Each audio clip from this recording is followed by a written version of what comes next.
Hi Andreas, my name's Tom Cox and I'm the designer of Chillies. Thanks for taking the time to look at it.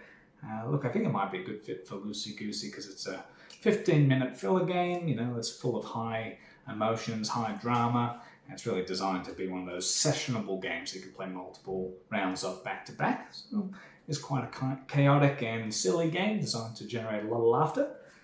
I'll tell you how it plays. So basically, to take a few cards out depending on the player count. So I've got a 3-player game here. So we have cards numbered 1 to 9, and they represent different Chillies.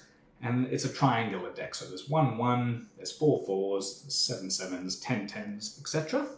And the higher the number of the card, the more value that set is worth. But because there's more of them, they're a little bit harder to win, because points are awarded based on having the most cards of that type played at the end of the game. So on your turn, this is the reason why I think it'd be a good fit for Loosey Goosey. It's very simple, it's based on one rule. On your turn, you play one card from your hand, and then you draw back up to 3, and then that's the next player's turn. So this player picks something from their hand, they would play a 10, for example, and draw up. And then, so turns are really snappy.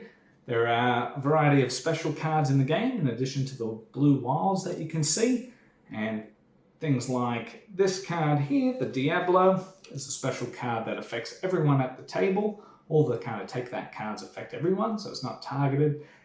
So Diablo here, all players discard all but one card from their highest value set. So this player would have to discard their 10 because it affects them as well. This player has only got one card in their highest value set, so they don't have to discard any. But I have to discard all 4 of these, and I'm back down to 10, and all of this 110. And then all of a sudden we're back in a tie for the 10s. This player would then draw back up to 3, and away we go. And we play until the deck runs out, and then we go into scoring. The other special cards that make the game really spicy are these hot cards, which are used to, when you play them, all players immediately pass their entire hand to the player on their left. So it circulates the cards and means that you need to commit to sets maybe before you're ready to, because you don't know when you're going to have to pass your cards on. So it adds a really exciting bit of chaos and unpredictability. And when that happens, this player would then start their turn with only 2 cards in hand. They play 1, and then they'll draw back up to 3. Okay.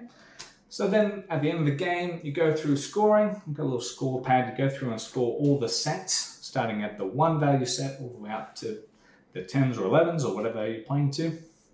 And you compare which player has the most cards played of that type. So if we looked here at the 5s, for example, I have 3 5s, this player only has 1, and this player has 0. So I'd score the 5 points for controlling the 5s. This player would actually score -2 points, because if you've played a card and you end up with the fewest cards played, you're going to get negative points equal to the difference in your set sizes. And this player would score 0 for the 5s. And then we move on to the 6s. This player would score 6 points, for example. Neither of us have 6s, and we go through. So in the event of a tie, we've got 3 players tied for having the most 10s. We'd split the 10 value evenly, so we get 3 points each, and that's rounded down. And then we add up the scores, and whoever has the highest score wins. So, as I said, really quick, really accessible game with basically no rules. There is an advanced variant, which you'll see in the rule book that I send over. And yeah, if you like it, please reach out, and I'd love to talk to you more about it.